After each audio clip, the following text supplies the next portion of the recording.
Hello everyone. Today I'm going to talk about the basics of digital photography and how to apply those basics to improve the quality of your photographs. Although digital photography is not new, it has brought a lot of people to the world of photography, and with them a lack of understanding the basic fundamentals. So we're going to change that.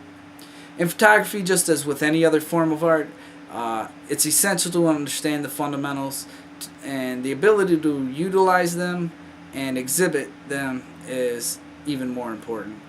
So whether you're taking pictures with a standard digital camera or a DSLR, the fundamentals always stay the same. The amount of control is what varies.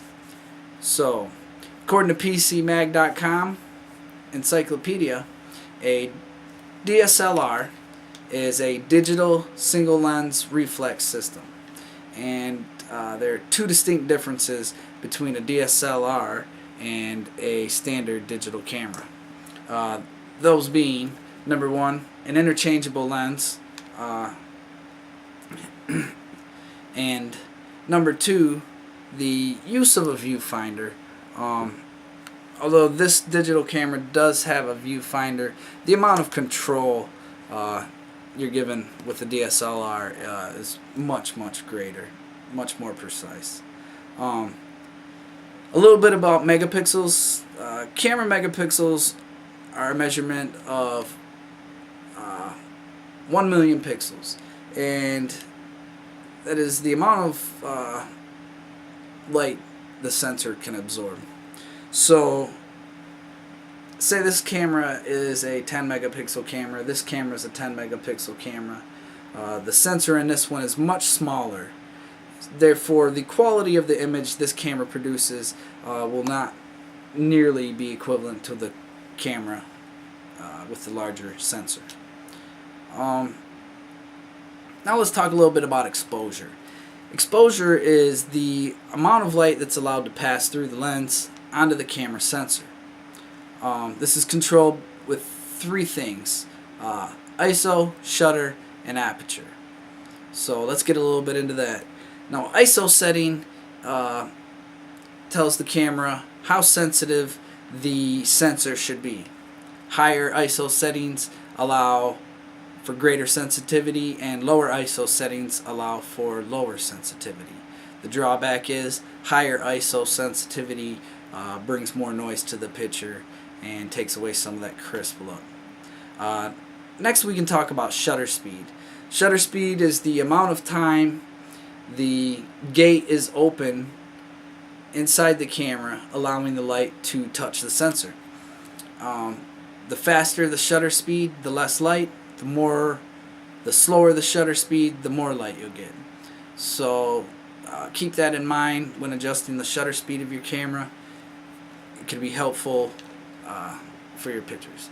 And finally, we're going to talk about aperture. Here's a little diagram of aperture settings. To put this clear, the lower the aperture setting, the wider the opening, the more light. The higher the aperture setting, the f-stop, the lower the light, as well as the decreased depth of field. Some really crucial things to photography are understanding lighting. Most digital cameras today have a really good built-in light meter. Learn to use it. It'll definitely improve the quality of your pictures. And another aspect of today's digital cameras is white balance. It's a tool that's used to remove unwanted color casts. And here's a good example of some unwanted color cast. Outside of that, we can discuss the rule of thirds, which means human eye is naturally drawn to about 2/3 up a page, so knowing where to place your image could be helpful. And there's also the golden section rule, which states that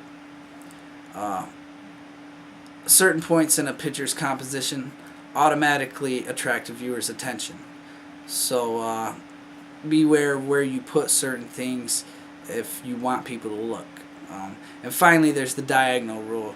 Using natural diagonal paths in your photographs will increase the enjoyability of looking at them. Some of my sources for information today are colorpilot.com, cambridgecolor.com, pcmag.com, about.com, and photographertips.net. I thank you for joining me, and I look forward to hearing your reviews. Thank you.